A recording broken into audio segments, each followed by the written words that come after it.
Student डाटाबेसमध्ये इयत्ता पहिलीचे विद्यार्थी add करण्यासाठी ऑफलाईन फाईल डाउनलोड कशी करावी हे जाणणार आहोत.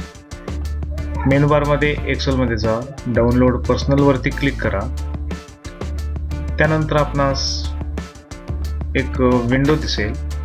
यामध्ये आपणास डाउनलोड पर्सनल एक्सेल शीट येथे स्टँडर्डमध्ये फर्स्ट स्टँडर्ड सिलेक्ट करावे लागेल आणि या ठिकाणी डाउनलोड फाईलवरती क्लिक केल्यानंतर येथे एक्सेल फाईल डाउनलोड झालेली आहे. ही एक्सेल फाईल ओपन करा.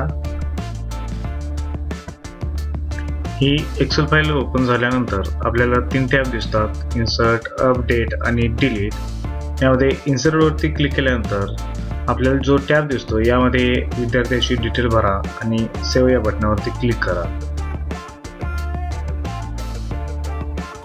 2007 मध्ये फाईल या मेनूवरती जा. या ठिकाणी ऑप्शन हा पर्याय निवडा. ऑप्शन या पर्यायामध्ये ट्रस्ट सेंटर हा पर्याय निवडल्यानंतर उजव्या बाजूला ट्रस्ट सेंटर सेटिंग हा एक पर्याय आपल्याला दिसेल. या ट्रस्ट सेंटर सेटिंगमध्ये त्यानंतर आपल्याला मॅक्रो सेटिंगमध्ये जायचं आहे. मॅक्रो सेटिंगमध्ये आपल्याला enable all मॅक्रोज not recommended potentially dangerous code can run हा ऑप्शन आपल्याला सिलेक्ट केल्यानंतर आपल्याला ओके या ठिकाणी क्लिक करायचं आहे. आपण पुन्हा ज्यावेळी हे पेज ओपन करेन त्यावेळी आपल्याला एक्सेल फाईल ओपन झाल्यानंतर हा टॅब ओपन झालेला दिसून येईल आणि त्यामध्ये हे 3 ऑप्शन आपल्याला दिसून. तर ही विद्यार्थ्याची माहिती भरल्यानंतर सेव्ह करायची असेल, अपलोड करायची असेल तर एक्सेल या टॅबवरती जा.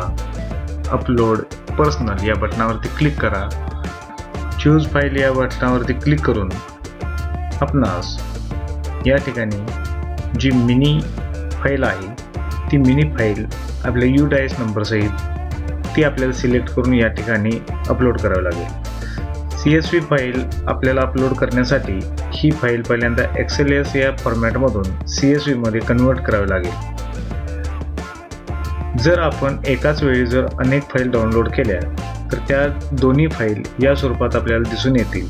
फाईल अपलोड करत असताना यामध्ये ब्रॅकेटमध्ये जे अंक दिसत आहेत हे अंक आपल्याला रिमूव्ह करावे लागतील हे ध्यानात घ्यावे. आणि ओपन या बटनावरती क्लिक करून योग्य ती फाईल निवडा आणि ओपन या बटनावरती क्लिक करून ती फाईल अपलोड स्टेप 1 याच्यावरती क्लिक करून ती इम्पोर्ट करा.